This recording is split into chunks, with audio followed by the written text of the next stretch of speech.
समंदर के किनारे मनी मछली, पेटू केकड़ा और छोटो घूंगा रहते थे। उन तीनों में गहरी दोस्ती थी। उनके दरमियान अक्सर नोक झोंक होती और एक दूसरे की टांग भी खींचते थे, लेकिन कोई किसी बात का बड़ा नहीं मानता था। घूंगा था तो छोटा सा, लेकिन बातें बड़े मजे मजे की करता था। एक शाम रेतीले साहिल पर हल्की हल्की मौजों में तीनों लूटे लगाते हुए खुशगवार मोड में बातें कर रहे थे। मनी मछली ने इतराते हुए कहा, दोस्तों, अल्लाह ने मुझे किस कदर चमकीला लिबास अता किया है। मैं अपने आप पर जिस कदर भी नाज करूं कम है। काश तुम्हें भी ऐसी कोई नेमत मिली होती। पेटू केकड़े से ये बात हजम नहीं हुई। उसने मनी मछली का मुंह तोड़ जवाब दिया, बीबी, अपने हसन पर इस कदर ना अतराओ। तुम किया तुम्हारी औकात किया। अगर मैं चाहूं तो तुम्हें एक सेकंड में अपने पेट में उतार सकता हूं। बात बिगड़ती देखकर घूंगे ने मुदाखलत की, अब नहीं जानते मनी की अक्ल पेट में है। वो बेवकूफ़ी की बातें करती रहती है, हमारी नादानियों को नज़रअंदाज कर दें। देख जरा, खुदा ने मेरे चिमटे नुमा पंजों में वो ताकत दी है, अगर चाहूं तो तेरी हड्डी पसली एक कर दूं। केकड़े ने कहा। इसके तेवर देखकर घूंगे ने खामोश रहने में भलाई समझी। हंसते हंसते रेत पर लुढ़कते हुए कहने लगा, भाई मियाँ, वाकई कुदरत की कारीगरी है। इसने हर एक को किसी न किसी खूबी से नवाजा है। मनी मछली ने मुदाखलत की, दोस्तों, अब बहस बहुत हो चुकी। बताओ कल सिर पर कब चलना है। हाँ हाँ चलेंगे, तुम परेशान ना हो। हमारे दरमियान नोक झोंक तो होती रहती है, इसके बगैर दोस्ती कैसी। तो सुनो, सूरज मामा के जगाने पर हम सैर के लिए निकल पड़ेंगे। केकड़े ने जवाब दिया। सुबह आंख खुलते ही तीनों खुशी खुशी सैर के लिए रवाना हुए। घूमते घूमते कब वो अपने इलाका से बहुत दूर निकल आए, इसका उन्हें पता ही नहीं चला। मनी मछली ने ऐलान किया, दोस्तों, घबराने की बात नहीं। हम जहां हैं वही हमारा ठिकाना है। हम अल्लाह की आज़ाद मखलूक हैं। छोटो घूंगा मुंह बिसूरते हुए कहने लगा, मनी मछली, अब की बात तो सही है, पर मुझे मम्मी की याद आ रही है। हम बहन भाई एक कतार में सोया करते थे, अब मैं यहाँ अकेले कैसे सो पाऊंगा। मनी मछली ने इसे छेड़ते हुए कहा, तुम बातें तो बड़ी बड़ी करते हो, देखा अब तुम्हारी हुआ निकल गई है।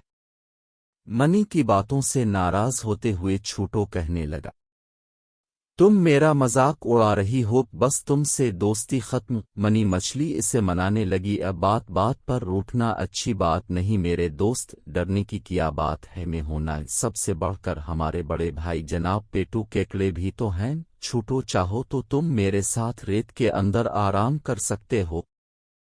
छोटो घूंगा कुछ देर सोचता रहा, इसके पास पेटू केकड़े की बात मानने के सिवा कोई चारा नहीं था। मनी मछली इसे समझाने लगी, ये अच्छी तजवीज़ है, जब छोटो केकड़े के साथ चीन की नींद सो जाओ। ये कहकर मनी मछली पानी में छलांग लगाई और गायब हो गई।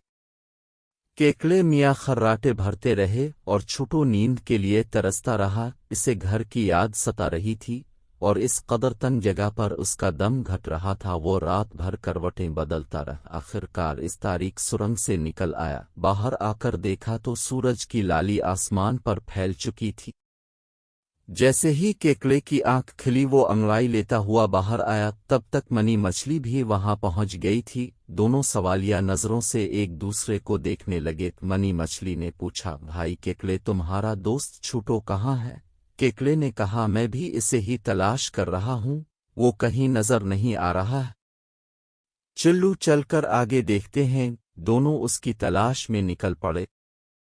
समंदर के किनारे बच्चे खेलने में मगन थे। छोटो घूंगा बड़ी दिलचस्पी से ये सब कुछ देखा रहा था। इसे डर था कि कहीं कोई शरारती बच्चा भागते वक्त या खेलते वक्त इसे कुचल ना दे। कुछ देर बाद वो वहां से निकल पड़ा। चलते चलते वो एक सड़क पर आ गया। वहां इसे एक चूहिया दौड़ती हुई दिखाई दी। अचानक चूहिया की नज़र छोटे से घूंगे पर पड़ी। इसे देखकर वो तमस्खुराना अंदाज में कहने लगी, घूंगे मियाँ, ये किया। तुम हर वक्त अपना घर अपनी पीठ पर उठाए क्यों घूमते हो। छोटो घूंगे ने जवाब दिया, तो अल्लाह ने हर जानदार को हिफाजत का सामान अता किया है, वो अपने अपने ढंग से अपनी हिफाजत करते हैं। चूहिया ने कहा, मेरा मशवरा मानो, उसे किसी जगह छोड़ दो तब तुम मेरी तरह तेज भाग सकोगे।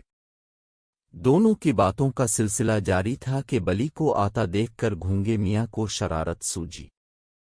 बी चूहिया, जरा होशियार रहना, देखो बली खाला उधर तशरीफ ला रही हैं, वो तुम्हें जरूर हड़प लेंगी, अगर जान की सलामती चाहती हो तो यहाँ से भाग निकलो। ये कहकर घूंगा चुपके से अपने खौल में सिमट गया। उधर चूहिया ने वहां से दौड़ लगा दी। छोटो घूंगे ने चूहिया की बुज़दिली पर मुस्कुराते हुए समंदर का रुख किया। थोड़ी दूर पर ही इसके दोस्त मिल गए।